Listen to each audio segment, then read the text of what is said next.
dentro de Perú. Una pregunta sencilla. ¿Te acuerdas cuando hablamos de Gustavo Adolfo Bécquer?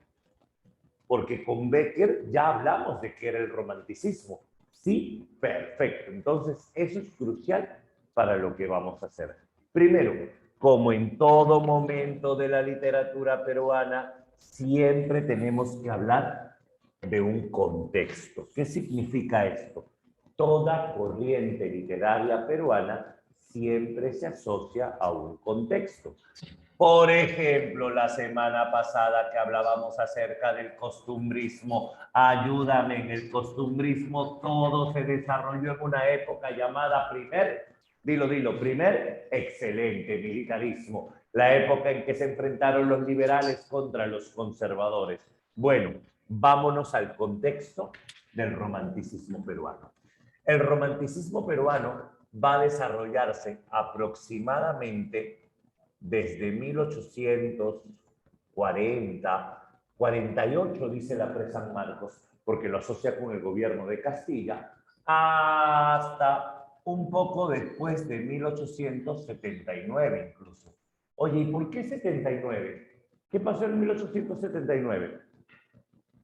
La guerra del Pacífico. Perú versus Chile. ¿Estamos bien? Ahora, ¿qué es lo que pasa en el romanticismo? Primero, el romanticismo peruano nace en el gobierno de Ramón Castilla. Ahí nace el romanticismo peruano.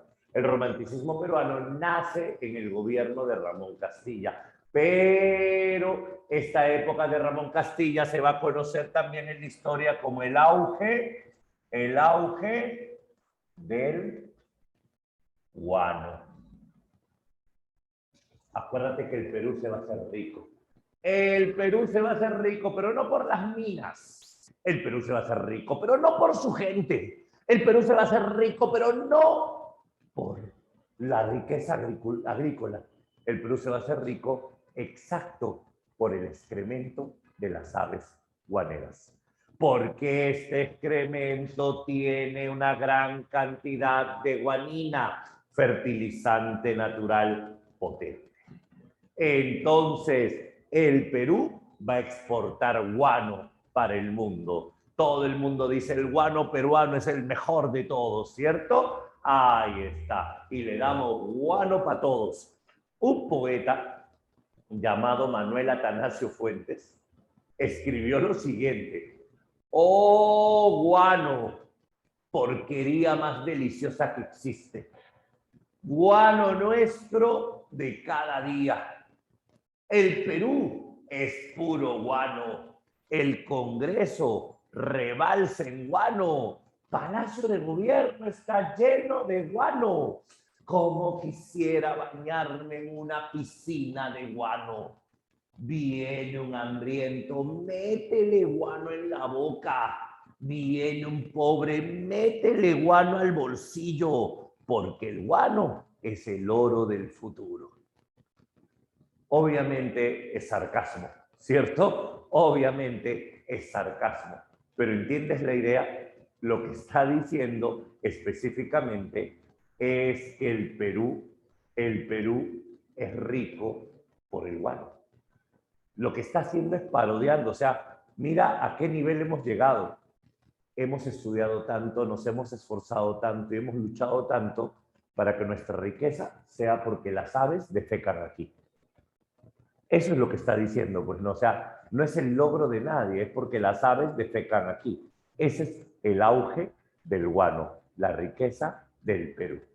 Ahora, es aquí, escúchame bien, es aquí, cuidado con lo que dices, cuidado con lo que dices, donde vamos a tener una época que se conoce como la prosperidad, así le vas a llamar, prosperidad falaz. ¿Qué es la prosperidad falaz? La prosperidad falaz es la falsa prosperidad. Escucha, la prosperidad falaz es la falsa prosperidad. El Perú cree que es rico.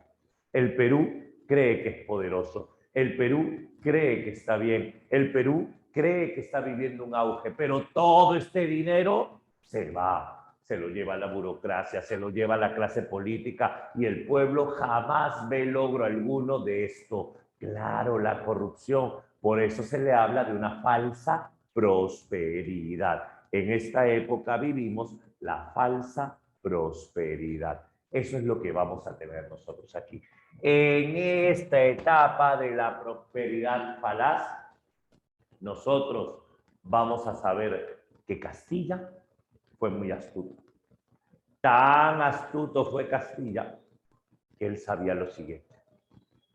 Si tú dejas que nazcan los románticos, pueden ocurrir cosas terribles.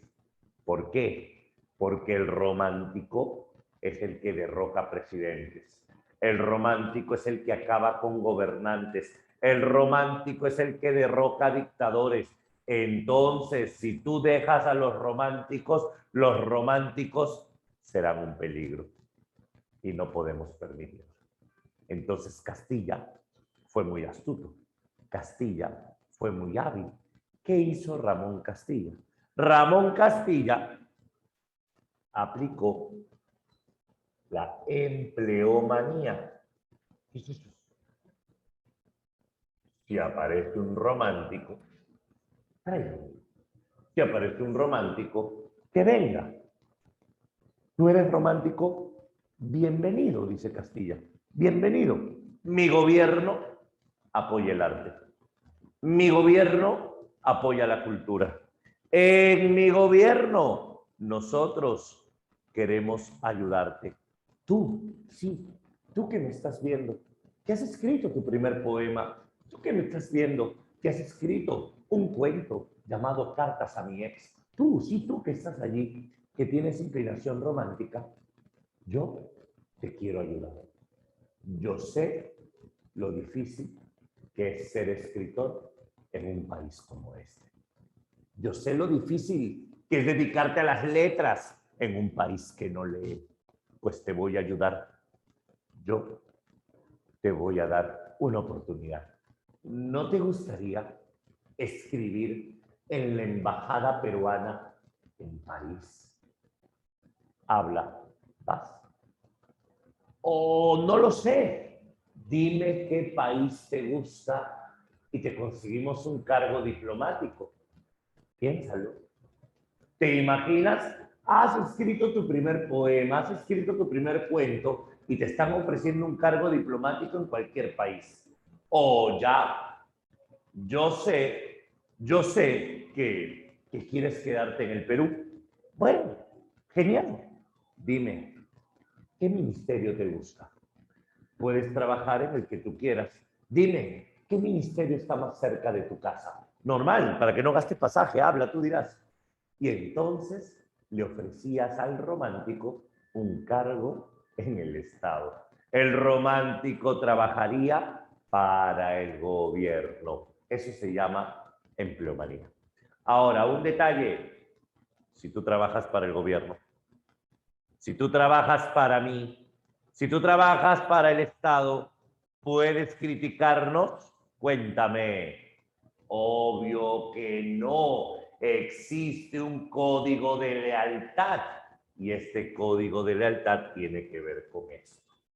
El contrato cultural. ¿Qué significa el contrato cultural? Si tú trabajas para el Estado, tú no puedes criticar al Estado. Obviamente, Ariana, si tú trabajas para el Estado, tú no puedes criticar al Estado. Así de simple. Eso sería romanticismo peruano. ¿Estamos bien? ¿Estamos bien? Ay, Ingrid, todos los gobiernos hacen eso. Todos, todos, todos. Es parte de nuestra triste historia como país. Ahora, no, yo digo gobiernos, no personas. Hay personas muy honestas, pero en el gobierno siempre vas a silenciar a la gente así. Ahora, en este detalle, nace el romanticismo. La pregunta es, ¿qué era romanticismo? Vamos a recordar vámonos a recordar específicamente en qué consistía la literatura romántica. Esa es nuestra misión para empezar eso. ¿Qué es romanticismo? Te lo planteo de la siguiente manera. Claro, romanticismo tiene que ver con el predominio de los sentimientos. ¿Qué significa esto? Al romántico le encanta lo sentimental.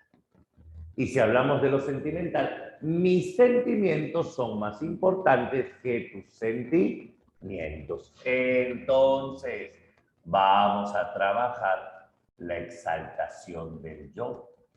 Vamos a trabajar también la subjetividad. No solo exalto el yo, sino que todo el mundo lo veo de manera en contra del objetivo, ¿cierto? Exacto, todas las características que están dando son correctas. Ahora, me hablaste de individualismo. ¿Qué persona es la que mejor te agrada? Yo. ¿Con quién eres más feliz? Conmigo. ¿Con quién quieres estar? Conmigo. ¿Con quién te encanta discutir? Conmigo. ¿Con quién te encanta soñar? Conmigo. Individualismo, pues, individualismo. Ese es el individualismo. Otro, el romántico le encanta lo fuera de lo común, lo exótico. Y si hablamos de lo exótico se vincula con el paisaje. Lo exótico se vincula con el pasado. Lo exótico se vincula con lo raro, con lo ajeno, con lo diferente. Ella no quiere estar contigo, Andrés.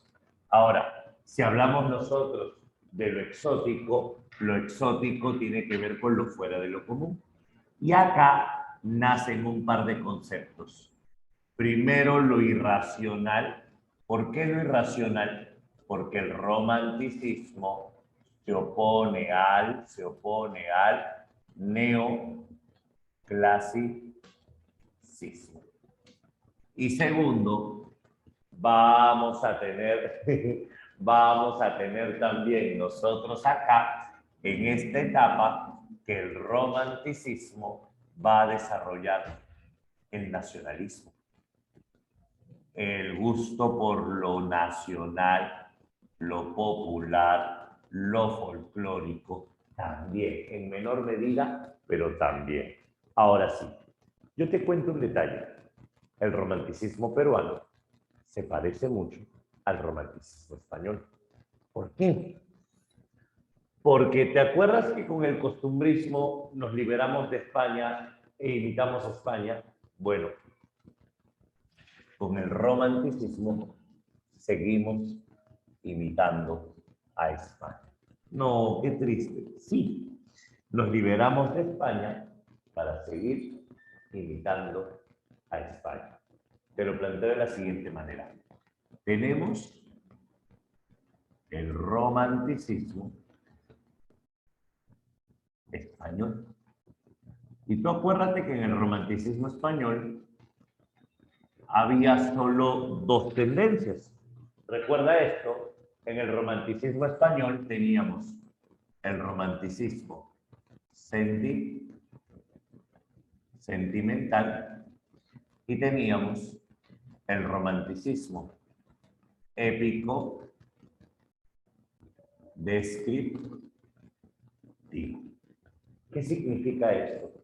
Romanticismo sentimental y romanticismo épico descriptivo. El épico descriptivo tenía que ver con las leyendas y el sentimental tenía que ver con las rimas, ¿te acuerdas? El gran dios del romanticismo español era Gustavo Adolfo Bécquer. Ya. Cuestión triste.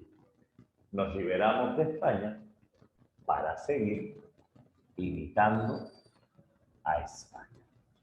Una característica que no podemos obviar es que el romanticismo peruano se caracteriza porque el romanticismo peruano va a ser imitación del romanticismo español. Entonces, todavía seguimos imitando a España. Y si seguimos imitando a España, ¿quién es el dios? Gustavo Adolfo Bécquer. Las rimas de Bécquer se parecen a los poemas de Salaberry y las leyendas de Bécquer en algo van a influenciar en las tradiciones peruanas. Ya está, ya tenemos entonces una idea de romanticismo. Ahora, ¿qué necesitamos? Algunos detalles característicos. ¿Qué te va a pedir la Pre-San Marcos? Lo primero que te va a pedir la Pre-San Marcos es responde lo siguiente. ¿Cómo se llama el primer romántico peruano? Esta es una pregunta que a veces en la Pre-San Marcos viene. ¿Cómo se llama el primer romántico peruano? Es una pregunta que tienes que responder. Y la respuesta es, para San Marcos, ¿cuál es el primer romántico peruano? Y no solo el primer romántico, para San Marcos ese sería el primer novelista peruano. La primera novela peruana es suya. ¿Cómo se llama el primer romántico peruano? Ajá. El primer romántico peruano se llama Narciso. Narciso Arestegui. Narciso Arestegui es un escritor cusqueño que va a escribir una novela llamada El Padre Orán, una novela ambientada en el Cusco precisamente. Se llama El Padre Orán o Escenas de Vida en el Cusco. Si tú revisas a veces las preguntas de la Pre-San Marcos, te vas a encontrar con que piden eso. ¿Cómo se llama la primera novela? Y siempre la Pre-San Marcos considera como primera novela peruana a El Padre Orán. Una novela que hace la denuncia del abuso de los religiosos. Una denuncia que va a ser más fuerte unas décadas más adelante, cuando aparezca Clorinda Mato de Tornas, con la idea de la denuncia contra los sacerdotes. Pero esta es la primera novela peruana. Es muy poco conocida, pero siempre te preguntan esto nada más. ¿Quién es el autor de la primera novela romántica o la primera novela peruana? Nada más. Ahora sí, una vez que ves esto, una vez que vemos esto, ya lo hemos mencionado, ya está facilito aquí, no hay duda, creo, no hay conflicto. Una vez que vemos esto, nos toca ver y cómo se desarrolla el romanticismo. Dime, ¿y por qué no es indigenismo? ¿Por qué el indianismo? Porque no es indianista, no te va a hablar del indio, no te habla del indio, te habla del cura. Indianismo viene con Clorinda Mato, recién con Clorinda Mato vamos a hablar del indio, con Clorín y con González Prada. Narciso Arestegui no va a tocar el tema del indio, no va a analizar el problema del indio, eso todavía no nace, le falta unas décadas, ya falta poquito, ¿sí? Ahora, escucha, después de esto, lo que te va a pedir San Marcos es que analices y cuáles son las tendencias del romanticismo. ¿Cómo es esto? Tú sabes que en Europa hubo un romanticismo histórico, un romanticismo social, un romanticismo sentimental y hasta un romanticismo gótico. En el Perú solo vamos a tener dos tendencias.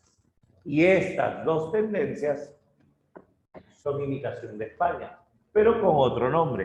Vamos a ver. Las dos tendencias del romanticismo, vamos a denominarlas, aquí te va, aquí te va, aquí te va.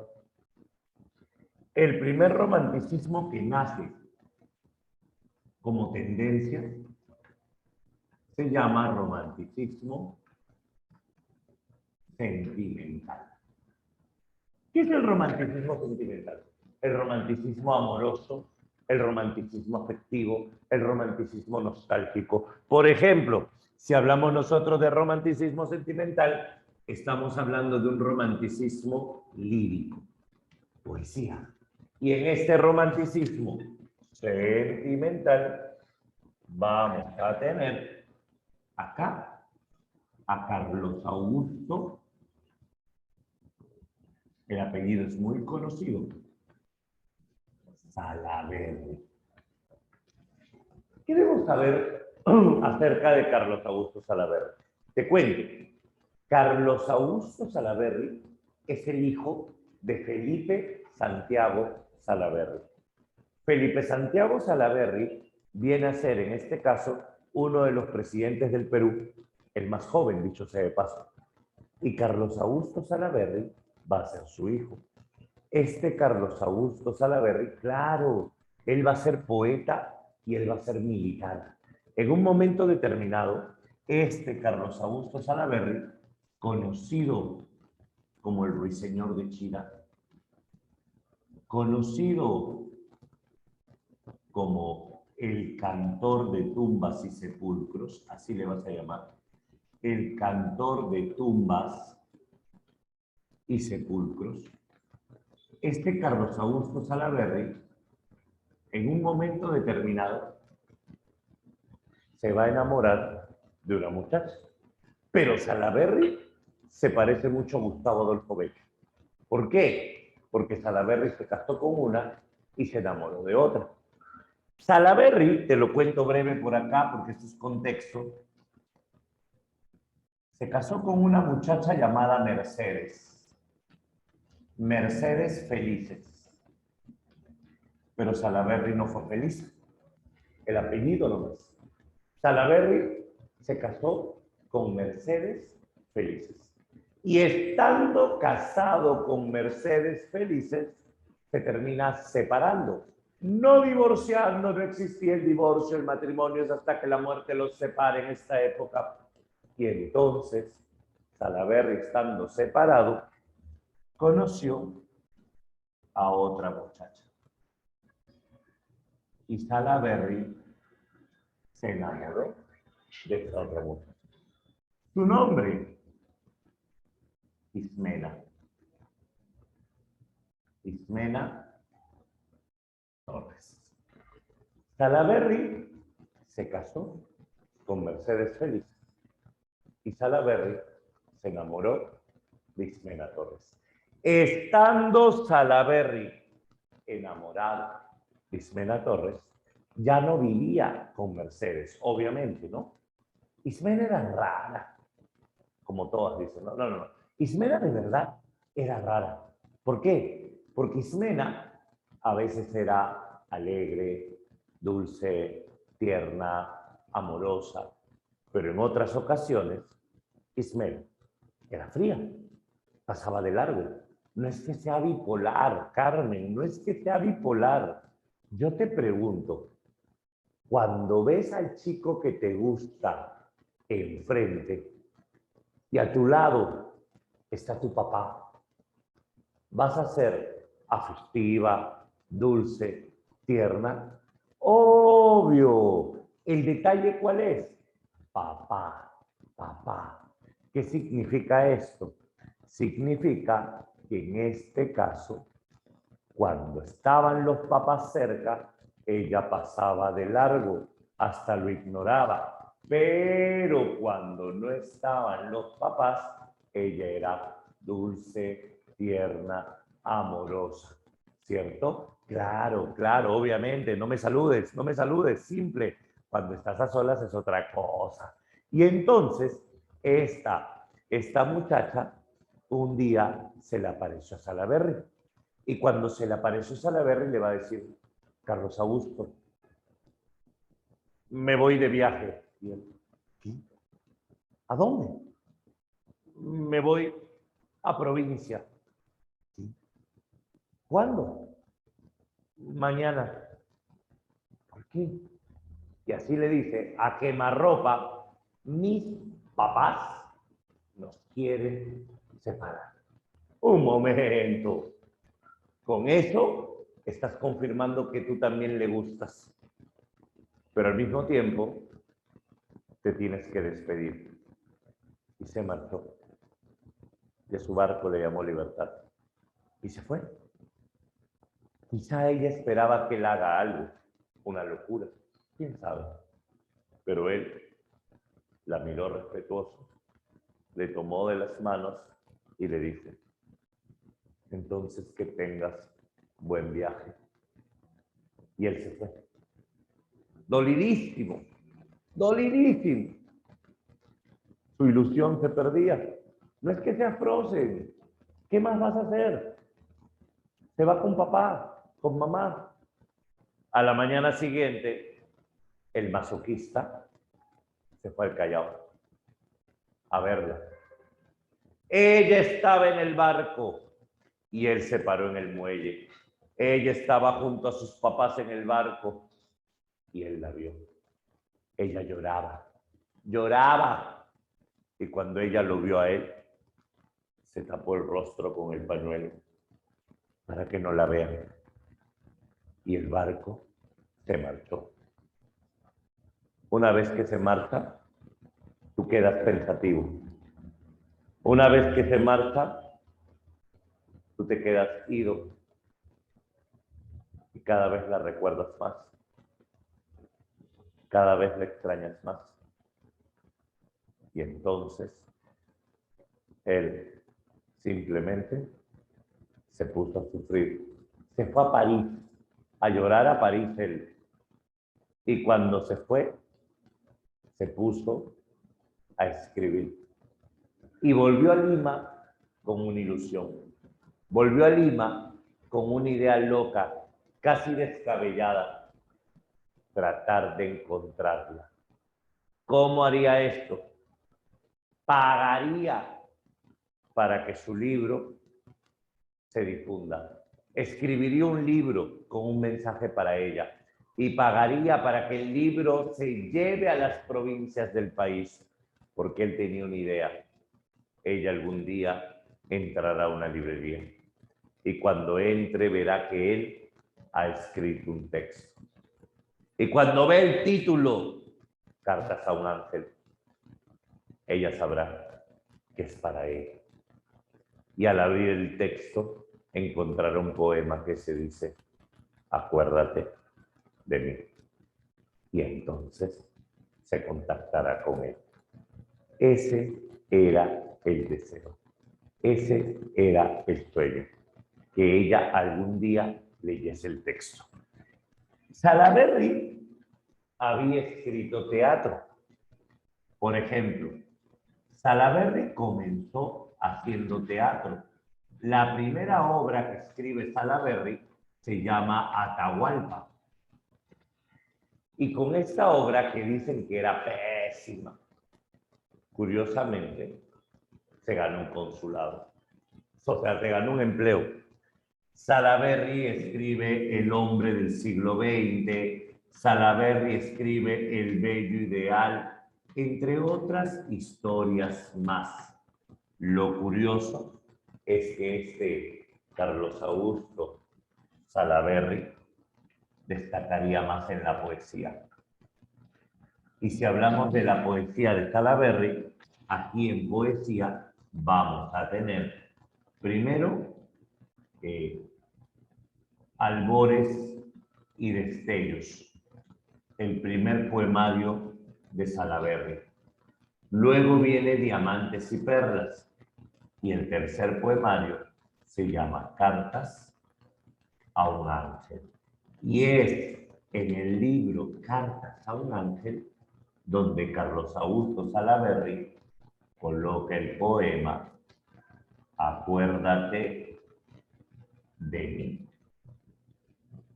Y es acá que Salaberry comienza a escribir. Escucha, oh cuánto tiempo silenciosa el alma. Mira alrededor su soledad que aumenta como un péndulo inmóvil. Ya no cuenta las horas que se van. ¿Qué está diciendo? Oh, cuánto tiempo silenciosa el alma.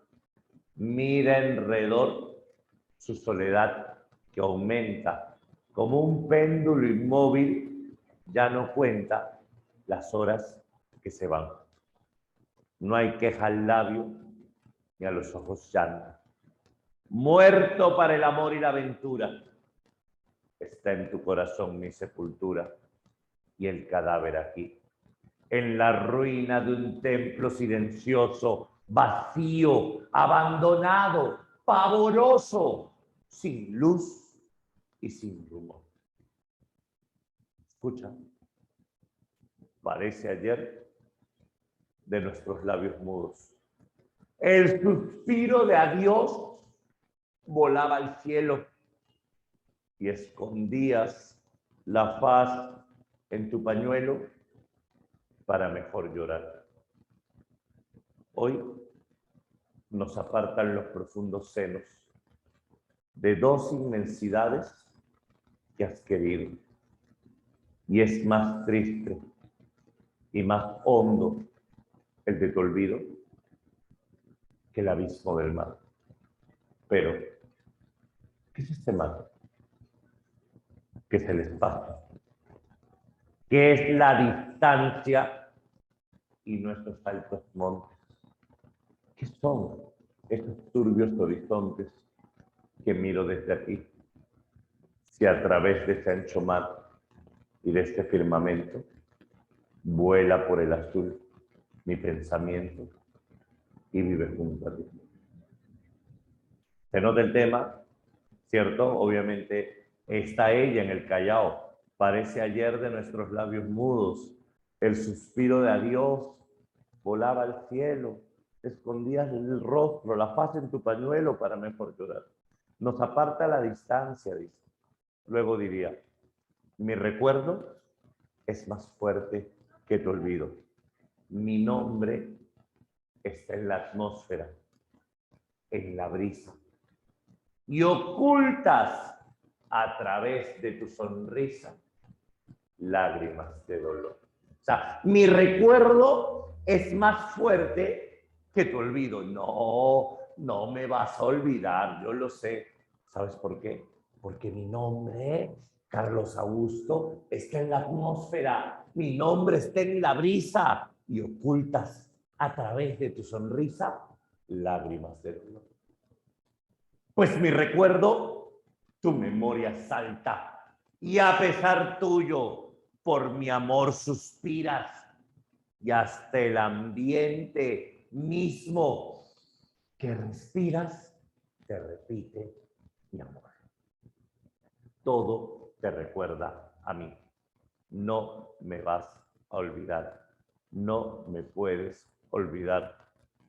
Por favor, no me olvides.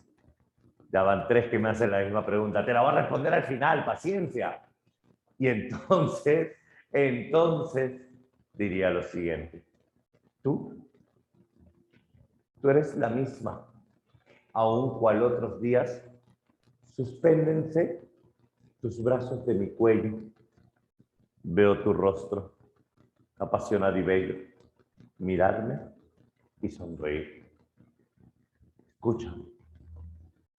O cuando ve en la desierta playa, ¿está solo o acompañado? Desierta playa, habla. Desierta playa, solo. O cuando ve en la desierta playa, con mi tristeza y mi dolor, a solas, está solo. El vaivén incesante de las olas, me acordaré de ti. Perdón, pero estás diciendo que cuando estés solito, completamente solito en la playa, y así solito, vea las olas, al ver el vaivén de las olas, pensaré en ti. Sí. Una pregunta. ¿En qué se parece ella a las olas? Háblame. ¿En qué se parece ella a las olas? ¿En qué se puede parecer ella a las olas? Habla. Es fría, no, ese es tu ex. Que son saladas, no, ese es tu ex. Siempre están presentes, ese es el tóxico. Que se rompen, esos son tus sueños.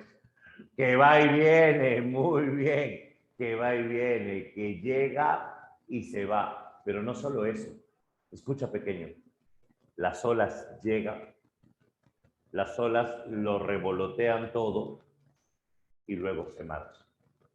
Así como ella llegó a tu vida, te puso el mundo de cabeza, te hizo soñar, te hizo imaginar, te hizo sonreír y cuando estabas en las nubes, se marchó, se fue. Ella es como las olas. O cuando vea en la desierta playa, con mi tristeza y mi dolor a solas, el vaivén incesante de las olas, me acordaré de ti. Escucha que falta una estrofa y termina el poema. Cuando veas que un ave solitaria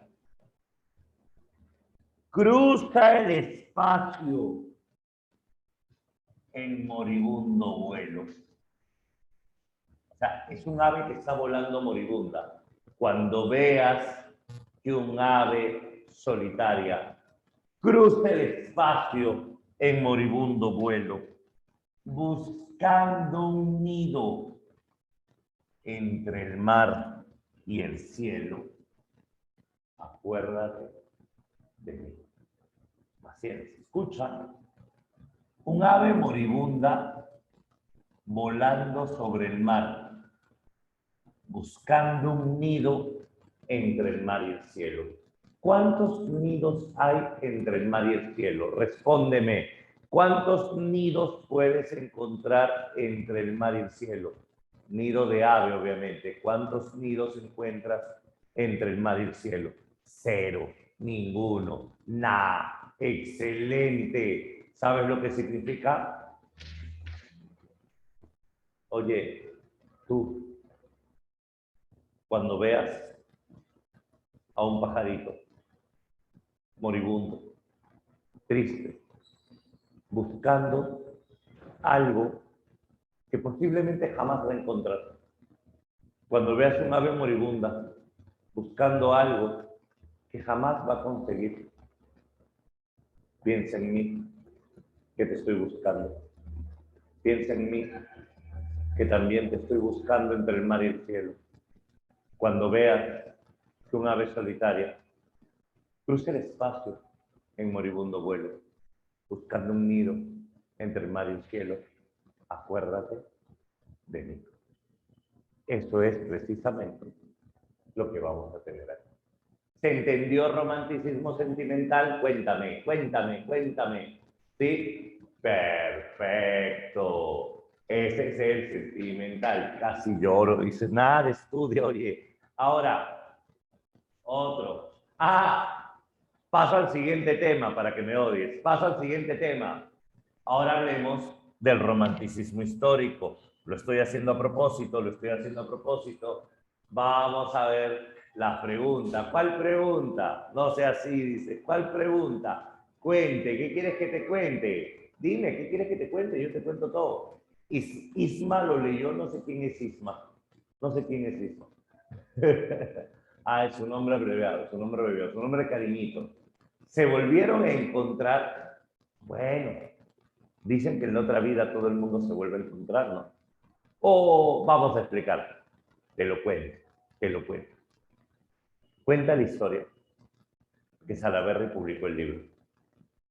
Y Salaberry esperó. Y vino la primavera. Y vino el verano. Y vino el otoño. Y vino el invierno. Y cuando vino una nueva primavera, Salaberry seguía esperando.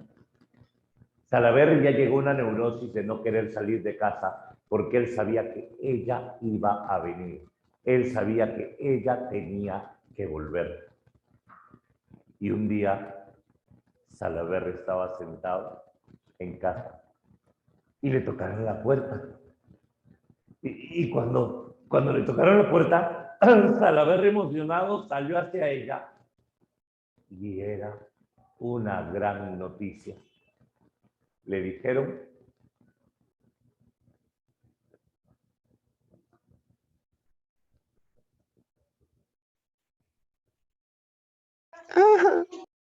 y eso era lo que le dijeron. ¿Se entendió? ¿Más o menos se entendió? ¿Qué pasa? ¿Qué pasó? ¿Qué pasó? ¿Qué fue? ¿Se lagió?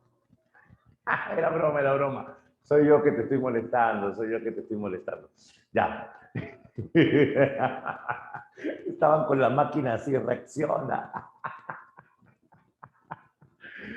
Perdón.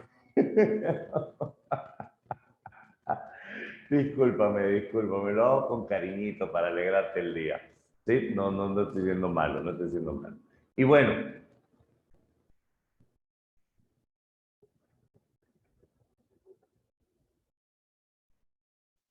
es broma, otra vez soy yo. No golpees tu computadora, no golpees tu computadora. Te estaba molestando, te estaba molestando. ¿Cómo que se van a desquitar en la encuesta? No sean malos, o sea, que yo hago una clase interactiva, tierna, dulce, y me vas a jalar en la encuesta. Qué malvado, qué malvado. Vamos, escúchame. Ella, la noticia, al haber recibió una gran noticia. ¿Sabes cuál fue la noticia? Su esposa se murió. La noticia fue que Mercedes Felices había fallecido. Pero es una gran noticia. ¿Sabes por qué no? Porque no existe el divorcio y el matrimonio es hasta que la muerte los separe. O sea, Salaberry ya está soltero de nuevo o viudo. Claro, ahora sí, no hay impedimento, no hay impedimento. Ahora solo falta que ella toque la puerta. Y llegó el verano. Ese es el problema, Marcia. Yo no puedo ir por ella porque yo no sé dónde está. Entonces lo único que tengo que esperar es que ella venga, porque le estoy esperando, que sepa que le estoy esperando. Y llegó el verano, y llegó el otoño, y llegó el invierno, y en la siguiente primavera la esperó tanto que Salaberry se dio cuenta de algo, que no podría ser feliz. ¿Por qué? Porque Salaberry todos los días esperaba que ella venga. ¿Te imaginas qué horrible sería si Salaberry la olvida, se casase de nuevo, y te imaginas que el día en que te casas de nuevo, ella toca tu puerta? ¿Te imaginas? No puedes vivir con ese miedo. No puedes vivir, o sea, no puedes. O sea, lo que voy es, Salaberry no puede dejar todo, no puede simplemente confiarse en esto. ¿Por qué? Porque todo lo puede perder. Y entonces Salaberry llega a una conclusión. No sabe si ella llegó o no llegó, porque dejó de esperarla. Se fue a vivir a Europa. Ya había esperado mucho. Y en Europa pasó la última parte de su vida. Y en Europa publica un libro, un poemario llamado Misterios desde la tumba. Y en ese poemario, Salaberry solo se hace una pregunta. ¿Crees que en la otra vida te vuelva a ver? ¿Crees que en la otra vida te encuentre? Esa fue la pregunta de Salaberry. Porque en esta ya no. Misterios desde la tumba. El último poemario es Misterios desde la tumba. Y es así como se cierra el romanticismo sentimental. No hay final. No se supo. No se supo. ¿Está bien hasta ahí? Ahora sí. Claro, no fue feliz. Simplemente me cansé de esperar. Ya no quiero vivir con esa expectativa. Segundo, el segundo tipo de romanticismo es el romanticismo histórico. ¿Qué sabemos del romanticismo histórico? El romanticismo histórico aquí va a ser épico. Y en este romanticismo histórico, nosotros vamos a tener a Ricardo Palma. Manuel Ricardo Palma Soriano. Y con Ricardo Palma, solo voy a poner el título porque esto lo vamos a explicar en la siguiente pizarra. Vamos a tener las tradiciones peruanas. Esto es el romanticismo histórico. ¿Listo? Tumba de la minita. Ya. Ahora, esto son las dos tendencias del romanticismo. Y para terminar esta primera pizarra, quiero aprovechar ese pequeño espacio que tenemos a un rincón. Uy, se me va la cámara. Ahí está.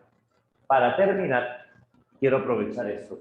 Mira, así como el primer romántico, hay dos tendencias. Y por último, vamos a tener, solo por cultura general, porque la Pre San Marcos te lo pide, ojo, la Pre San Marcos te lo pregunta, entonces hay que tenerlo por si acaso. ¿Qué? Otros románticos.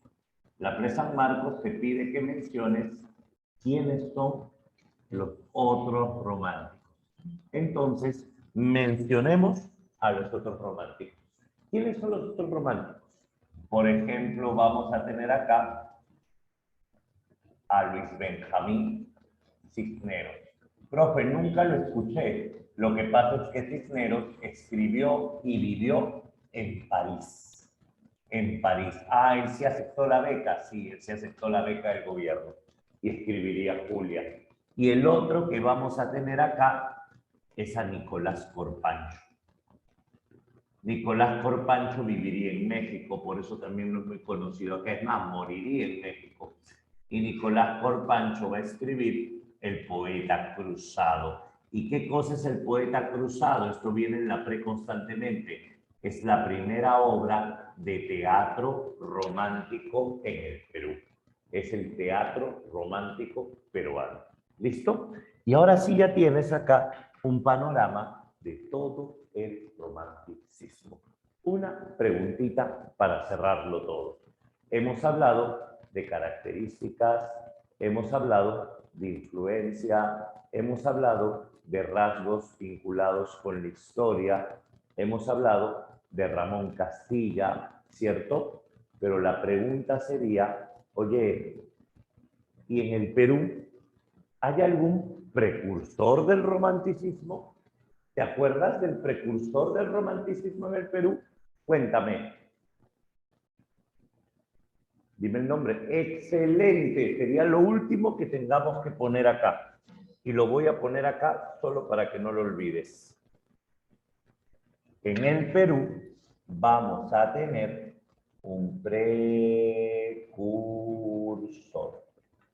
Y el precursor del romanticismo peruano se va a llamar Mariano Melgar Valdivieso. Y con Mariano Melgar nosotros vamos a tener los Yarabí. El famoso vuelve que ya no puedo vivir sin tus cariños. Ese sería el antecedente del romanticismo. Y ahora sí con esto, exacto, ahora sí con esto vamos a tener el panorama romántico. ¿Comprendido? Cuéntame. ¿Todo bien? ¿Todo fácil? Sí, sí, sí. ¿Comprendido? Perfecto. Ahora sí. Dame un segundo para tomar foto a la pantalla y cambiamos este. Dame un segundito. Anda copiando si gustas. Un ratito.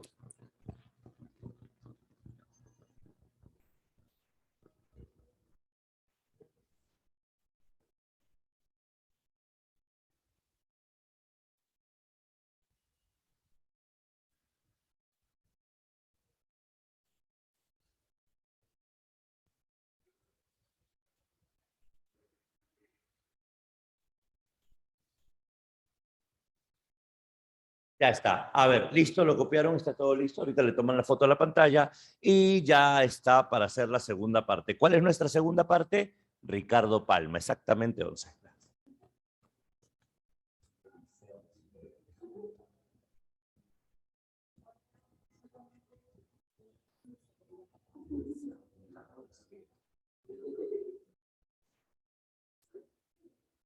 Listo, chicos, gracias. A ver, entramos a la segunda parte entonces. Ahora que ya hemos visto esto, vamos al segundo bloque. ¿Cuál es el segundo bloque? Tenemos que hablar acerca de Ricardo Palma en específico. Ya está, la foto te la van a mandar, no te preocupes, sino que Aldair ha salido un momento y cuando venga ya le mandamos las fotos.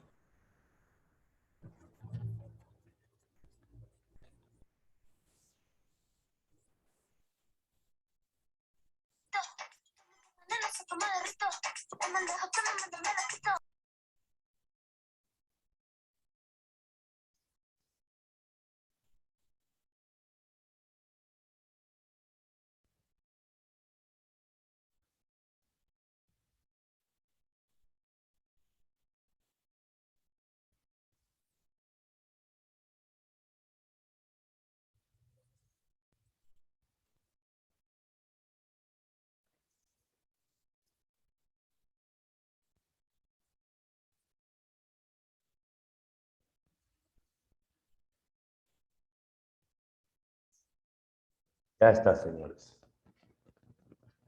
Prepárate. La Rosalía, esa es mi chora. ¿Cómo que esa es tu chora? ¿Qué fue? ¿Pasó algo? ¿Se activó algún audio? ¿Sucedió algo? ¿Qué pasó? ¿Quién es Rosalía Chora? Ya, avisen, avisen. Ya, profesor, ¿por qué cuando buscar la 10 a la BR parece que se casó con... Ah, ya, no, no, no. Es otra, en realidad es otra, sino que ahí vas a encontrar muchas versiones. En realidad sobre él hay más misterio que certezas, ¿sí? Luego se ve eso. Lo que pasa es que vas a tener más misterios. Por ejemplo, buscas los libros de Salaverry y tampoco los vas a encontrar. La mayoría no están digitalizados. Es más, sobre su propia vida vas a encontrar algunos conflictos, por ejemplo, que en realidad no era hijo legítimo de Salaverry, sino un hijo ilegítimo, que era un hijo fuera de matrimonio, toda una historia larga. Ahora sí, volvamos. Sobre Salaverry sí, en físico está casi todo. En digital solo algunos poemas. Vamos. Tu misión para el examen es trabajar lo que se conoce como tradiciones peruanas. ¿Qué tal estás con tradiciones peruanas? ¿Qué tal estamos con Ricardo Palma? Vamos a ver, ven aquí, no te distraigas y hablemos del romanticismo histórico. Con lo que voy a explicarte tiene que salir toda la separata. Vámonos al romanticismo histórico. Y si hablamos nosotros acerca del romanticismo histórico, lo primero que debo señalar es esto. Dentro del romanticismo histórico, ¿qué se va a trabajar en el Perú? En el Perú vamos a trabajar lo que se conoce como la historia, así le llaman, la historia subjetiva. ¿A qué le podemos llamar la historia subjetiva? Te lo planteo de la siguiente forma. Voy a acercar un poco como para que puedan copiar y ver. Ahí está. Lo había dejado solo para que puedan ver la foto completa. Ahora sí, si hablamos nosotros acerca de la historia subjetiva, ¿qué tenemos que saber acerca de esto? Primer punto, que al decir historia subjetiva, yo me refiero al chisme de la historia. ¿Qué es una historia subjetiva? La historia subjetiva es la anécdota. La historia subjetiva es el relato que carece de una verdad, de una perspectiva. O sea, es subjetiva, ¿por qué? Porque no es objetiva, pues. O sea, carece de, así le vas a llamar, perspectiva histórica. Eso es la historia subjetiva, aquella que no posee una perspectiva histórica. ¿Listo? Si hablamos nosotros acerca de la historia subjetiva, o sea, del chismecito de la historia, tenemos que hablar de Ricardo Palma. Cuando hablamos de Ricardo Palma, no podemos centrarnos en la biografía. Tenemos que ver detalles vinculados con su literatura. Primer punto. Sabemos que a Palma le van a llamar el bibliotecario mendigo, ¿cierto? La pregunta es, ¿por qué? Lo que pasa es que cuando llega a Chile, después de la Guerra del Pacífico, cuando llega a Chile, Chile arrasa con todo. Chile se va a caracterizar ¿por qué? Porque Chile en un momento determinado va a robarse la mitad de la Biblioteca Nacional y va a quemar la otra mitad. Así de fácil. Se robó media biblioteca y robó media biblioteca. Y entonces cuando Chile hace eso, esto, habla bien, Piero, habla bien, esto en un momento determinado va a generar una crisis en el Perú. Tú sabes que cuando un país tú lo dejas sin biblioteca, es como que a tu computadora o a tu celular yo le borro todos los archivos. Entiéndelo. Si yo le borro todos los archivos a tu computadora o a tu celular, quizá ahora no lo sientas tanto, pero imagínate cuando estés en el 10º ciclo de universidad, que te borren todo tu disco duro, toda tu carrera, todos tus trabajos, todos tus documentos. Exacto. Es como meterte un cabe tremendo. Y en un país es igual. Robarte tu pasado, tu cultura, tu historia, toda tu formación. Es hacer que el pueblo se trunque. Entonces Ricardo Palma se encargó de dirigir la Biblioteca Nacional. Recién se está devolviendo desde hace un par de años, pero por malas gestiones de diversos gobiernos, la mayoría de los libros terminaron en aduanas y la última vez que supe todavía seguían en aduanas. No los traían. Pero algo bien interesante fue que Palma se encargó, quisieron arrancarle todo el conocimiento, el pasado al Perú, pues, ¿no? Quitarle la memoria al Perú. Entiéndeme, si tú haces que el país no lea, el país se va a frustrar para siempre. Y un pueblo que no lee es un pueblo que repite su historia. Ese es el gran problema. El Perú siempre tropieza con la misma piedra, por eso mismo. Ese es el detalle. Garantizar que el pueblo no va a avanzar, encargarte de someterlo para siempre, es la mejor forma. Y en este caso, Ricardo Palma se encargó de reconstruir la biblioteca con lo que pudo. Palma fue director de la Biblioteca Nacional y contactó diversos gobiernos, diversas instituciones para conseguir libros. Cuando yo digo bibliotecario mendigo, no es que tocaba puerta a puerta, ñora, denme un libro, no. Eran ministerios, eran diversas embajadas, eran diversos países. A eso me refiero con bibliotecario mendigo, ¿listo? Otro detalle que tengo que saber. Este Ricardo Palma va a vivir lo que tú conoces como un conflicto vocacional. ¿Saben lo que es un conflicto vocacional? Cuando dudas sobre lo que quieres en tu vida. Por ejemplo, tú estás escogiendo una carrera, ¿cierto? Oye, ¿y qué te garantiza que eres bueno para esa carrera? Y si a mitad de la carrera descubres que no lo eres, ese es el miedo.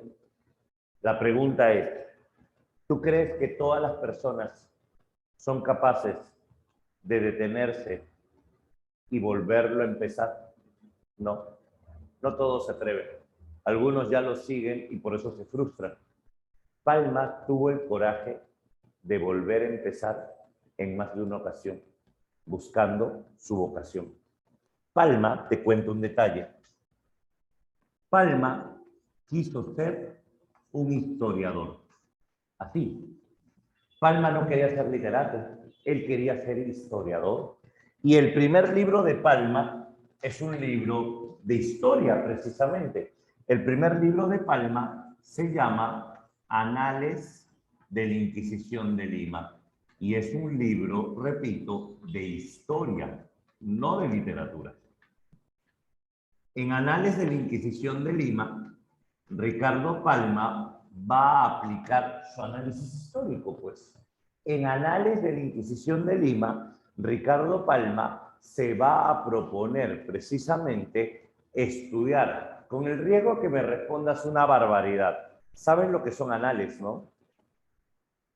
Anales son análisis o estudios a través de los años. Claro, eso es un anal. Anales de la Inquisición de Lima. Palma va a analizar, estudiar año por año la Santa Inquisición. ¿Sabes cuál fue el problema? Que Ricardo Palma le puso diálogos. Ricardo Palma le puso chismes. Y los historiadores agarraron su libro y dijeron, esto no es historia, esto es literatura. Que un historiador te diga, esto es literatura, es roche. Roche tremendo, obvio, porque la historia tiene que ser objetiva y la obra de Palma no lo era. Entonces, no sirvió como historiador. ¿Qué hacemos? Volvemos a empezar. Y Palma se quiso volver lingüista. Y Palma trabajaría la lingüística. Palma, como lingüista, escribiría americanismos y neologismos. Como lingüista, Palma decía, defendamos el hablar americano. No hablemos castellano, no hablemos español, hablemos americano, porque nosotros tenemos palabras que Europa no posee. Ellos no tienen la palabra pampero porque ellos no saben lo que es una pampa. Ellos no tienen la palabra garúa porque allá no saben lo que es una garúa. Y entonces Palma va a hacer un estudio sobre el hablar americano. Ese libro se va a llamar Americanismos y Neologismos. Palma va a crear su diccionario de palabras americanas y Palma va a escribir también papeletas lexicográficas. Y cuando Palma escribe papeletas lexicográficas, Palma va a tener la manía de caminar por la calle, escúchame, y recoger algunos papeles tirados o ver algunos letreros. Y en ese momento, Palma va a analizar. Y es allí donde Palma va a estudiar la forma de hablar de la gente. Un ejemplo, es como que te metas en redes sociales, como hacemos muchos, y nos ponemos a leer los comentarios de las noticias polémicas, ¿cierto? Y a veces es un hobby meterte en redes sociales y solo leer comentarios, las barbaridades que dice la gente y la forma como se insultan las personas. Bueno, Palma hacía eso, pero analizando su forma de hablar, sus expresiones, qué palabras utilizaban. Eso es lo que hacía Palma. Y entonces Palma, todo esto se lo llevó a España. Palma se fue a España y a España le presentó su diccionario de palabras americanas. A España le presentó sus estudios, su análisis. Y en la RAE, la Real Academia, le dijeron, ah, mira, qué bonito, colócalo por allá, por favor. ¿Dónde? En ese cajón que dice cosas sin importancia. Palma fue rechazado por los lingüistas. Lo chotearon los historiadores, lo chotearon los lingüistas. Tal. Palma dijo, y ahora, ya sé, ¿y si hacemos teatro? Palma conoció a Manuel Asensio Segura, el autor de Ñacatita. Y con Manuel Asensio Segura, Palma escribe El Santo de Panchita. Y le va bien. Y Palma goza los aplausos, goza la fama. Pero luego Palma solo va a escribir Rodil. Y le fue mal. Le fue pésimo. Y Palma descubrió que para dramaturgo no había nacido. Chale. ¿Qué hacemos? Volver a empezar. Y Palma se volvió poeta. Como poeta, Ricardo Palma va a escribir algo nuevo. Como poeta, Ricardo Palma va a escribir verbos y gerundios, pero tampoco le fue muy bien. Además, Salaberry destacaba como poeta y Palma no. Y entonces tampoco se dedicó a ser poeta.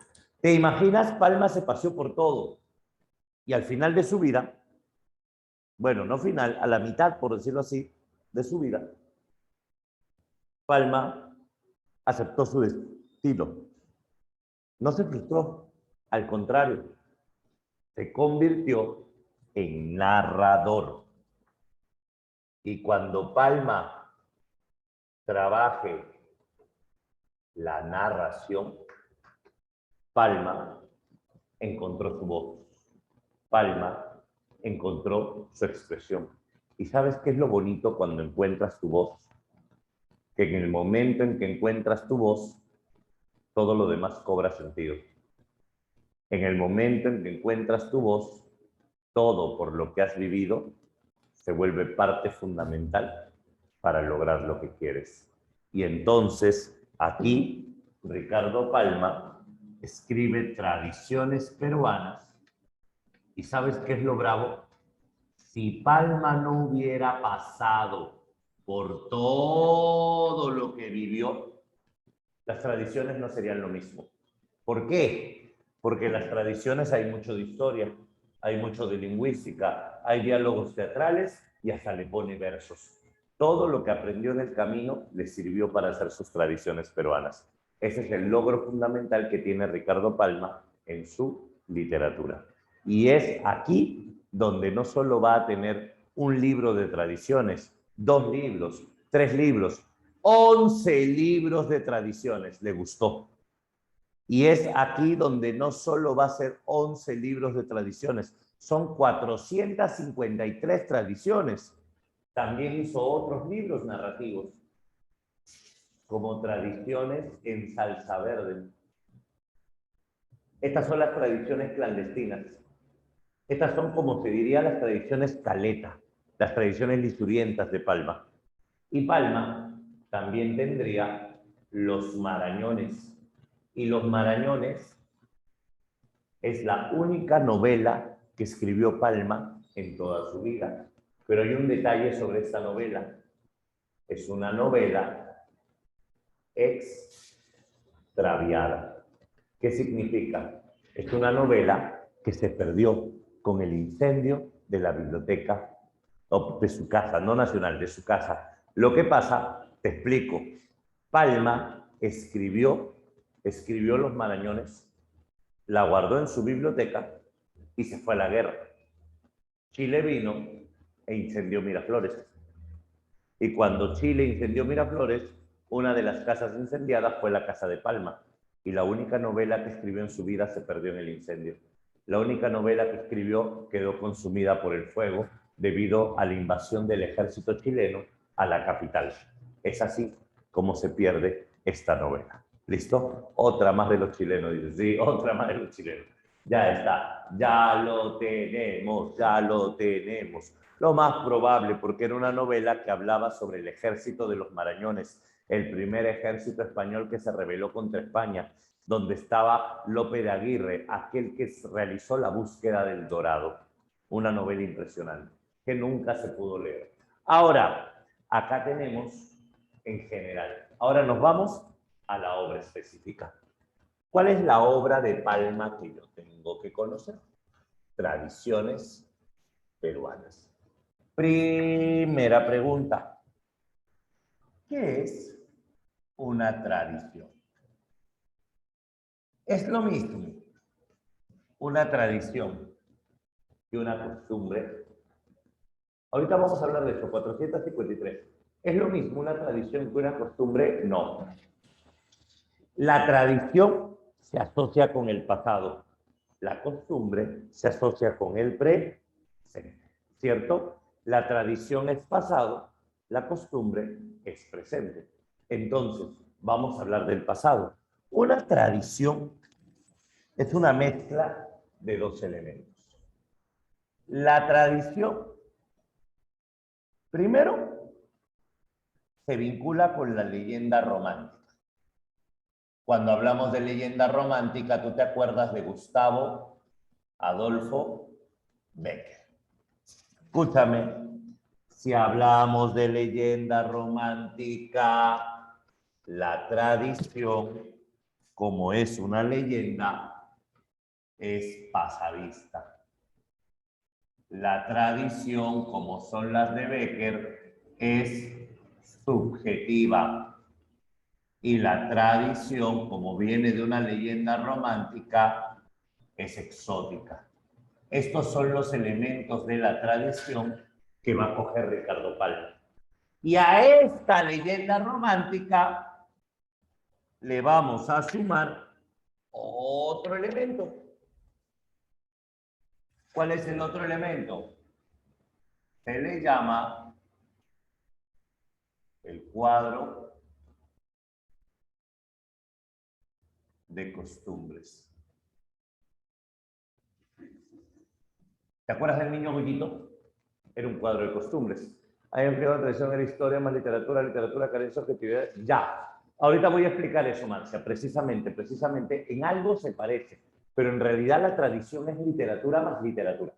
Pero sí, no hay objetividad, no hay dato histórico, pero sí tiene un chismecito histórico. Vamos a explicarlo de la siguiente manera. Escúchame, sí tiene que ver. Ahora, claro, esto es lo que hizo Felipe Pardo con el niño Goyito, ¿cierto? Para San Marcos, escucha bien, si tú postulas a San Marcos y te piden una tradición y en una clave te ponen historia y literatura, sabes que esa no va a ser la clave correcta.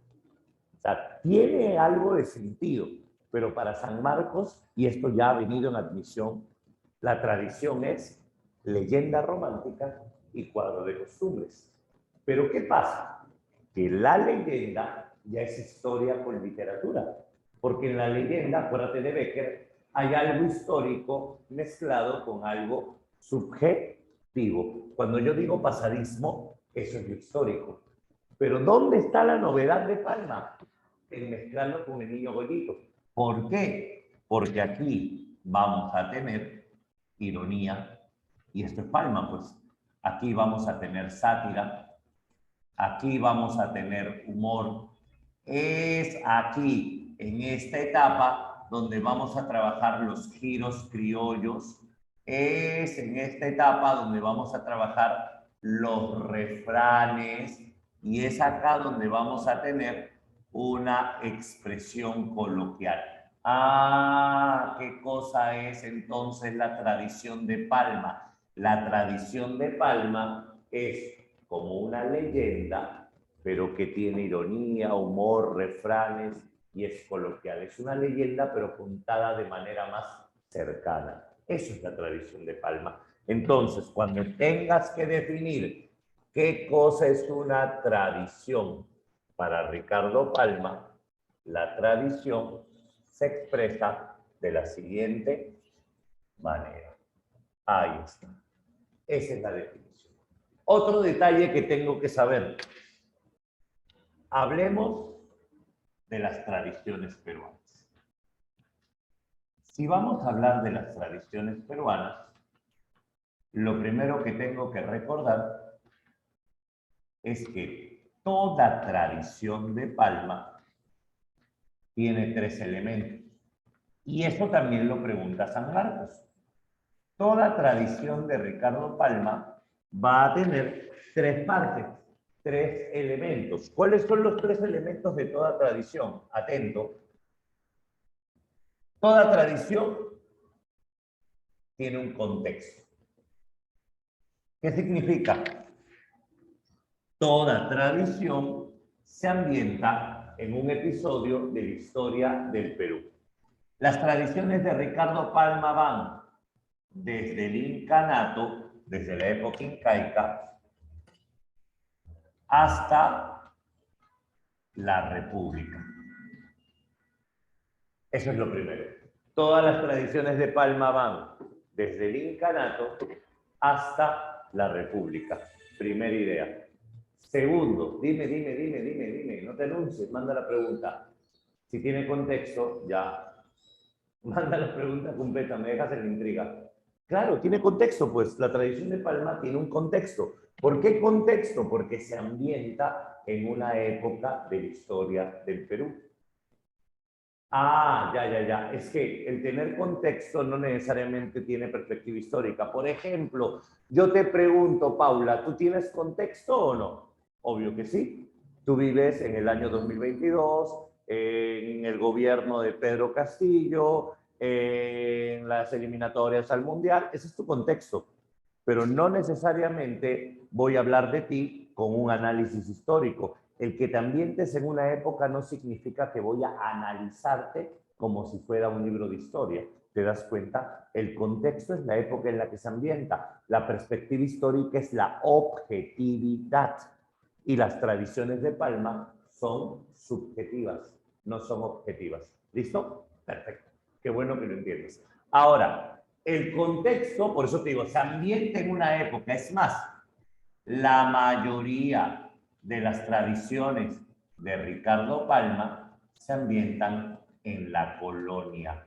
La colonia. Ricardo Palma es un escritor españolista. Podríamos decirlo así. Ricardo Palma es romántico y por eso idealiza el pasado virreinal. Para Ricardo Palma vamos a mostrar una versión idealizada del pasado. Por eso se dice que Palma es un escritor españolista o un escritor colonialista. Ya está, eso es en contexto. Segundo, toda tradición de Palma no solo tiene un contexto, toda tradición de Palma tiene una anécdota. Aquí está el chisme. Este es el chisme. Toda tradición de Palma tiene una anécdota porque toda tradición de Palma te va a contar un relato subjetivo, por eso, un relato subjetivo, anecdótico. Y este relato subjetivo tiene ironía, este relato subjetivo tiene humor, en este relato subjetivo vamos a tener coloquialismos, vamos a tener empleo de refranes, sobre todo. Palma le gusta explicar los refranes. Se dice que esta camisa vale más que la camisa de Margarita. Y Palma te dice, yo te voy a contar quién es Margarita. Y te cuenta quién es Margarita. Eso vale más que la herradura de Pizarro. El refrán. Y Palma te va a contar a qué se refiere con la herradura de Pizarro. ¿Te das cuenta? Explica los refranes. Esto es lo más importante. Palma explica los refranes. Y tercero, Ricardo Palma en sus tradiciones va a tener un parrafillo histórico. Escucha, se le llama parrafillo histórico o también se llama digresión histórica. Esto no es perspectiva histórica. ¿Sabes por qué? Porque solo es una fecha, solo es un dato o es un personaje histórico. ¿Para qué? Para que la obra parezca más creíble. Esto de acá se llama efecto de verosimilitud. ¿Y para qué sirve? Para hacer que la obra sea creíble. Por ejemplo, ¿qué pasa si yo digo esto? Hoy vamos a hablar de Paula Vanessa. Paula Vanessa estaba preparando para postular en su examen de admisión y no se imagina lo que le tocó vivir. Corría el año 2022 durante el gobierno de Pedro Castillo y en medio de un nuevo intento de vacancia por parte del Congreso de la República, encabezado por María del Carmen Alba. Y Vanessa encendió su computadora para estudiar en Bonex. Una pregunta. ¿Te estoy hablando de la política del presidente o de Vanessa? ¿De quién te estoy hablando? De Vanessa, de Paula Vanessa, ¿cierto o no? Pero ¿para qué mencioné a Castillo? ¿Para qué mencioné a Mari Carmen Alba? ¿Para qué? Para que se vea más real. ¿Te das cuenta? Para contextualizarlo y hacer que sea creíble. Hacer que sea creíble. Por eso Palma le pone fechas, le pone datos precisos para hacer que las tradiciones sean creíbles. ¿Se entiende la idea? ¿Se entendió? Cuéntame. ¿Está claro los tres elementos? Perfecto. Volver a explicar anécdotas, ya. Una anécdota es la explicación de un refrán. Es un chisme. La anécdota es lo que iba a contarte de Vanessa.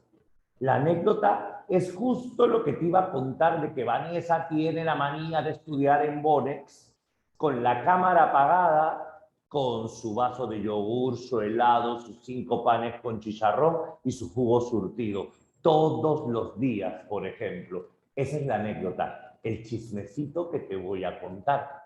Esa es la anécdota con ironía, con sátira, habla bien con maleada, Vanessa, con humor. Eso sería la anécdota, ¿te das cuenta? La anécdota es el chisme que está dentro de la tradición. A eso se le llamaría anécdota. ¿Listo? Ya está. Ahora sí, si hablamos de las tradiciones de Palma, lo que tengo que recordar es que no son una, no son dos, no son tres, son 11 los libros de Ricardo Palma basados en estos temas. Si hablamos de tradiciones peruanas, estamos hablando de 453 tradiciones publicadas en 11 tomos. Eso es lo que tengo que saber. 453 tradiciones publicadas en 11 tomos. Y entre ellas, por ejemplo, Don Dimas de la Tijereta, una de las primeras tradiciones de Ricardo Palma, donde primero te va a analizar un oficio del Perú, el oficio de escribano. Y te dice, el oficio de escribano en el Perú fue desarrollado justo en el portal de escribanos, donde las personas colocaban sus firmas a diversos documentos para ser garantes de ellas. Un escribano hoy en día sería un abogado, un notario, eso sería un escribano.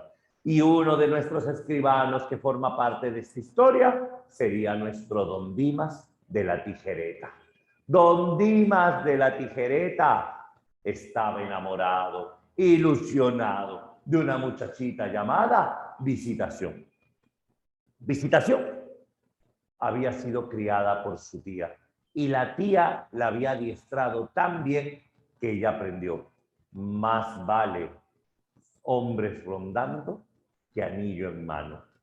Por eso Visitación aceptaba la visita de muchos hombres, pero no aceptaba estar con ninguno.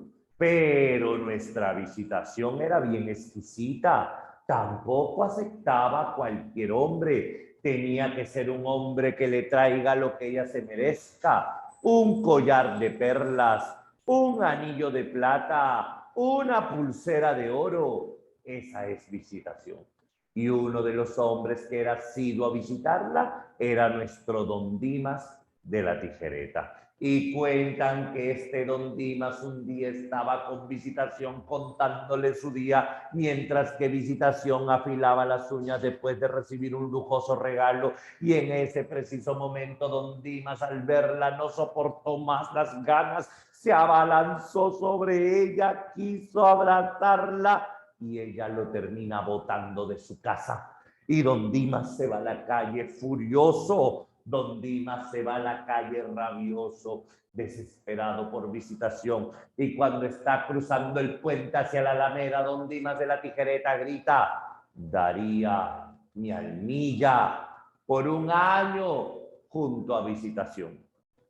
Y en aquel entonces, el diablo siempre estaba dispuesto a escuchar estas propuestas, y en ese preciso momento nuestro Don Dimas de la Tijereta vio un diablo enfrente. Lucifer había mandado al mejor de sus diablos, a Lilith, y en ese preciso momento Lilith lo saluda y le dice: hola, ¿quién eres? He venido para hacerte feliz. ¿Cómo es eso? He venido a traer la dicha más grande. He venido a ofrecerte no 1, 2 años con visitación. Habla, tú dirás, 2 años. ¿A cambio de qué? Preguntó el escribano. Y le dice, algo simple y sencillo. Tu almilla. Lo que él ofreció. Y entonces don Dimas dijo, un momento, siempre y cuando hagamos un contrato. Pues hagámoslo. Y entonces don Dimas, como buen escribano, comenzó a redactar. Y aquí en el portal del escribano se encuentran don Dimas de la Tijereta junto a Lilith en representación de don Lucifer, señor del infierno, para redactar el contrato en donde don Dimas de la Tijereta, llámese a partir de ahora el beneficiario, está dispuesto a aceptar 2 años de placeres y amor de su vecina visitación dentro del plazo del cual don Dimas de la Tijereta ofrece a pagarle a don Lucifer la suma de una almilla a cambio de esto.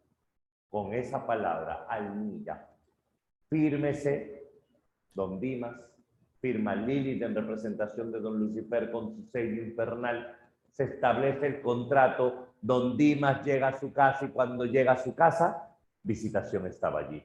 Y comenzó la locura, comenzó la pasión, comenzó el placer. Y don Dimas de la Tijereta pasó muchas noches junto a ella, pero cuando se cumplió el plazo, se echó a dormir, despertó y visitación ya no estaba. Y a su costado se encontraba Lilith diciéndole, buenos días, mi amor. Y le dice, he venido por lo que es mío. Ya, dame un momento, vámonos, espera que me cambie. No te preocupes, te puedes ir así, espera. Y comenzó a sacarse la bata. ¡Ey, aguanta! Abajo también usan ropa. Espera, le dice. Y en ese momento se sacó el polo que traía dentro de la pijama y le dijo, toma, con esto mi deuda está pagada. Perdón. Que con esto mi deuda está pagada. ¡Ey, un momento! ¿A qué te refieres? Esto es mi almilla. No, no, no, no, no. Yo he venido por tu alma. ¿Mi qué? Tu alma. No, disculpa, pero estás equivocado. En ningún momento hemos hecho un trato por alma. ¿Cómo que no? Si hemos hecho un contrato. El contrato dice almilla. Alma, almilla, almota, lo que tú quieras, se sobreentiende. Perdón, en derecho no existe el se sobreentiende. Tú has pedido mi almilla, esta es mi almilla. No, no, no, ¿sabes qué? Vámonos al infierno. Se lo llevó al infierno. Y cuando se lo lleva al infierno, están donde don Lucifer. ¿Qué está pasando acá? Que mire, señor, que me pidió a la vecina, yo le di la noche con la vecina, hizo todo lo que quiso y ahora mire con lo que me paga. Pues tú eres gracioso, ¿no? Le dice, disculpe, don Lucifer, señor del infierno, pero yo le exijo un juicio justo. Lucifer sonríe, porque todos los jueces están en el infierno. Hagamos el juicio. Y entonces establece todo un tribunal. Y en ese momento, don Dimas de la Tijereta, mirando al tribunal, comienza a contar su historia. Contó cómo conoció Visitación, contó precisamente su pasión por ella y todos asentían con la cabeza. De pronto contó cómo se presentó Lilith y leyó el contrato, prueba número 1, y todos asentían con la cabeza. Y cuando llegó al segundo momento en que miró fijamente a don Lucifer, le dijo, don Lucifer, le pido por favor que me entregue la prueba número 2. Y don Lucifer sacó un diccionario de la RAE. Y en ese momento don Dimas de la Tijereta dijo, hágame el favor, don Lucy, de buscar la palabra almilla. Y don Lucifer comenzó, almilla, almeja, almidón, almilla. Dícese del sobrepolo, polo interior, que se utiliza aún en regiones americanas. Y en ese instante, don Lucy se dio cuenta que lo había perdido todo. El jurado falló a favor de don Dimas de la Tijereta. Fue enviado a la tierra. Lilith fue castigado y don Lucy publicó un edicto. ¿Cuál es? A partir de este momento, los abogados están prohibidos en el infierno. Y Ricardo Palma dice, y si sabemos que no van al cielo y no van al infierno, ¿a dónde van los pobres? Esa es la ironía que tiene Palma. ¿Te das cuenta? Yo te hago una pregunta. ¿Tiene como fin explicar historia, dar una clase de historia? No, pues, es un chisme ambientado en una época del Perú. Nada más. Acá vas a encontrar varias tradiciones como el alacrán de Fray Gómez.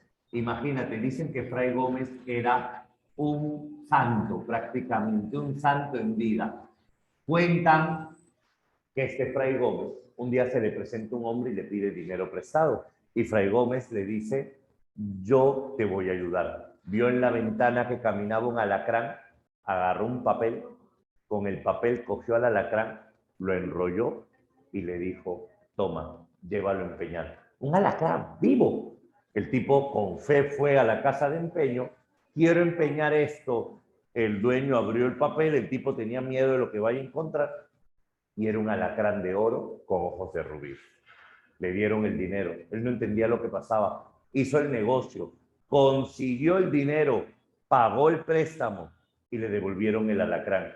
Lo enrolló y se lo dio a Fray Gómez. Fray Gómez dijo, está bien, gracias. Abrió el papel y el alacrán siguió caminando. Fin. Esa es precisamente una tradición de las milagrosas. Así tiene tradiciones de Santa Rosa de Lima, de San Martín de Porres. También tienes acá, por ejemplo, al Rincón Quitacalzón. En épocas en que la corona española intensificó la educación en las colonias, el obispo de Arequipa se paseaba por las aulas para ver si había venido el profesor de latín y tomó examen sorpresa. La imagen del castigo, a Rincón Quitacalzón, venía el intendente y te daba de alma, ¿te acuerdas?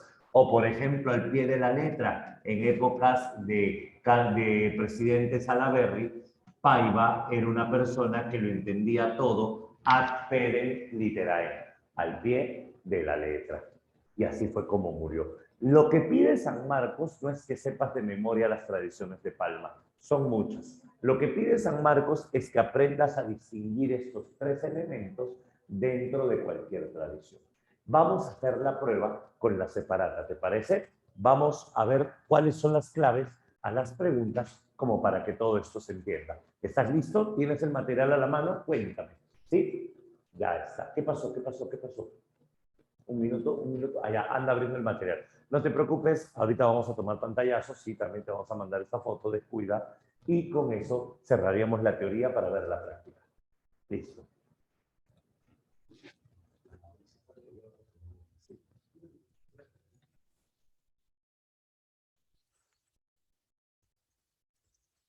A ver, ahora sí, quiero que mires los ejercicios conmigo. Pregunta número 1. Ah, ya pues, dime la clave de la 1. Dime la clave de la 1. Relaten que un escribano resultó más astuto que el diablo. Don Dimas de la Tijereta. Ahora, oye, como que acá la clave tiene un problema, ¿no? ¿Cuál es el problema? Yo te recomiendo que borres la segunda parte donde dice los nombres de los autores, porque Horacio Quiroga no es el autor de Don Dimas de la Tijereta, el autor es Ricardo Palma, ¿sí? Ricardo Palma, y hay un detalle, ¿ya? Bórrale Horacio Quiroga, es lo más pertinente. ¿Ya está?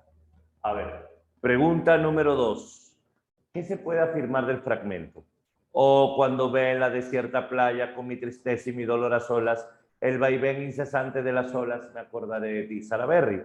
Cuando veas que un ave solitaria cruza el espacio moribundo vuelo buscando un nido entre el mar y el cielo, acuérdate de mí. Hemos hablado sobre este poema. Dime, despedida y alejamiento, recuerdo amoroso y nostalgia, ¿cuál sería mejor? ¿Pesimismo o composición similar a una oda, un himno? No, la B. Nostalgia, recuerdo de la amada, las olas. 3. ¿Quién escribió el poema anterior? Ya pues, Carlos Augusto Salaverry. 4. ¿En qué corriente está la poesía de Palma? ¿Es en serio? Vamos, lúcete. Romanticismo, facilito. 5. Mira, esta sí se la pusieron grande, A ver.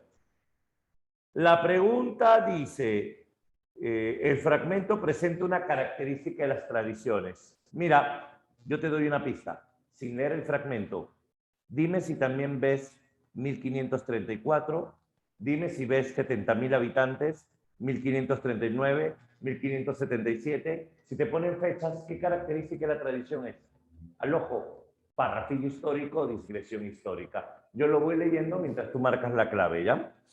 San Francisco de Quito, fundada en agosto de 1534 sobre las ruinas de la antigua capital de los Cifris, posee hoy una población de 70.000 habitantes y se ha situada en la falda oriental de Pichincha o Monte de Hierve. El Pichincha descubre las investigadoras miradas del viajero dos grandes cráteres que sin duda son resultado de sus vanas erupciones. Presenta 3 picachos o respiraderos notables conocidos con los nombres de Rucu Pichincha, Pichincha Viejo, Guagua Pichincho, Pichincha Niño y Cúndor Huachana o Nido de Cóndores. Después de Sangay, el volcán más activo, etcétera. La historia nos ha transmitido solo la noticia de las erupciones 534, 39, 77, 88. Ya pues, le está dando verosimilitud, parrafillo histórico. 6. Tienes los versos. ¿Qué idea se desarrolla? Pues mi recuerdo, tu memoria salta, no me vas a olvidar. Y a pesar tuyo, por mi amor suspiras, no me olvidas. Y hasta el ambiente mismo que respiras te repite, mi amor, me recuerdas, me recuerdas, me recuerdas. ¿Cuál sería la idea? ¿Está feliz de verla? ¿Se expresa la esperanza lejana? ¿Hay un deseo de reconciliación? Ya pues, o su amada no lo puede olvidar. El que marcó la B es porque no leyó hasta la D. Primero lee todas, luego marcas. Obviamente no me vas a olvidar. Soy peor que trauma, no me olvidas. 7. ¿Qué elementos destacan? Acuérdate de mí. Amor, indiferencia, nostalgia, comprensión, felicidad, alegría, indiferencia, lejanía, abismo, distancia, soledad, tristeza. ¿Cuál es mejor? Exacto. ¿Cuál sería la clave? La clave. Distancia, soledad, tristeza. Es la mejor de todas. 8. El romanticismo en general se podría decir que es la mejor época literaria. Jamás vendría una pregunta con una clave así, es muy subjetiva. ¿Hay originalidad? No, no, no, no, no, no somos originales. Tienes la C o la D, ¿con cuál te quedas? ¿Alaban lo nacional o carece de relevancia literaria? Yo te pregunto, ¿la A y la D son claves que se tienen que marcar o no? No puedes marcar la D. ¿Por qué? Porque decir no tienen relevancia literaria, eso también es subjetivo. Así como decir son los mejores o decir son los peores, ambas son claves subjetivas, no se pueden marcar. Entonces, si no es la B, ¿cuál es la clave? La C. Ah, pensaste que la C era la D. Ya, claro. Sobre todo, ¿qué es lo que pasa acá? Alaban lo nacional. ¿Por qué? Porque el gobierno los contrata. En el fondo hay cierta intención, ¿cierto? Ya está. 9. Ahora, la mejor característica del romanticismo sería no ejerce crítica al Estado. Esa es la mejor característica, no ejerce crítica al Estado. Durante el romanticismo peruano, económicamente, prosperidad falaz, o sea, una relativa bonanza económica. En la 8, ¿por qué no es la B? Porque el romanticismo imita a España. El romanticismo peruano es imitación de España, acuérdate. La 9 sería la letra C, bonanza, ¿cierto? Bonanza, una relativa, prosperidad falaz. 10. El alacrán de Fray Gómez, ¿a qué hace alusión? ¿Qué cosa es el alacrán? ¿Qué cosa es el alacrán? La sotana, la sentencia, un objeto muy valioso, se vuelve un objeto valioso. 11. Es ajeno al aporte literario de Palma. ¿Qué no tiene Palma? Reivindica nuestra propia historia como tema literario, crea un nuevo género. En la tradición Palma reivindica nuestra forma de hablar, mezcla la fineza literaria con la verdad, la C. ¿Por qué? Porque la C es tema lingüístico de Palma. La C es más de americanismos y neologismos. 12. El concepto más adecuado de tradición. Recreación crítica de la historia. No hay visión crítica. Anécdotas sabrosas. Jamás podrías usar la palabra sabrosas, que fingen ser históricas, aunque parece que la clave es esa. Fusión de rigurosidad literaria. No, esa no tiene nada que ver. Esa no tiene nada que ver. Una mentira histórica de belleza literaria. Una mentira suya. Acá las dos claves son muy subjetivas, la B y la D. Si tuviésemos que unir ambas, podríamos decir que la B, anécdotas sabrosas que fingen ser históricas, no. Una mentira histórica, creo que mejor sería la D, es la menos subjetiva. Es la menos subjetiva. Mentira histórica es chisme de la historia. Chisme de la historia. ¿Por qué la C? Fusión de la rigurosidad literaria. Yo te pregunto, ¿el romanticismo es riguroso o es el neoclasicismo? ¿Quién era riguroso? El romanticismo no es riguroso. El romanticismo es libertad, por eso no puede ser la C. La única que podrías marcar es la D porque es la menos subjetiva, pero no hay otra, ¿cierto? A ver, 13. En esta obra Palma plantea la necesidad de incorporar el diccionario. Allá, incorporar palabras propias de América. Si hablamos de palabras propias de América, ¿cómo se llama el libro? ¿Cómo se llama el libro? Americanismos y neologismos. Avión. 14. Toma esta prenda, se llama Almilla. ¿Qué título es? ¿Qué obra es?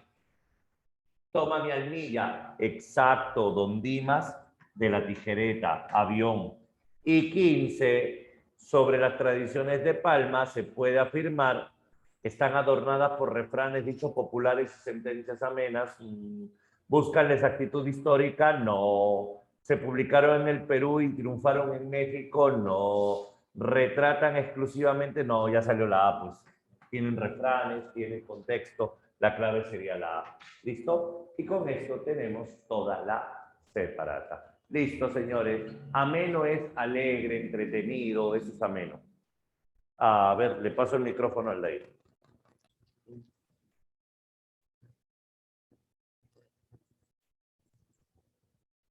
Caracteriza al romanticismo peruano. ¿Qué dice? Historicismo, Ricardo Palma, romanticismo histórico. Individualismo es una característica, lo hemos visto. Popular, el romanticismo es exótico, se inclina hacia lo popular, pero ¿qué dice la otra?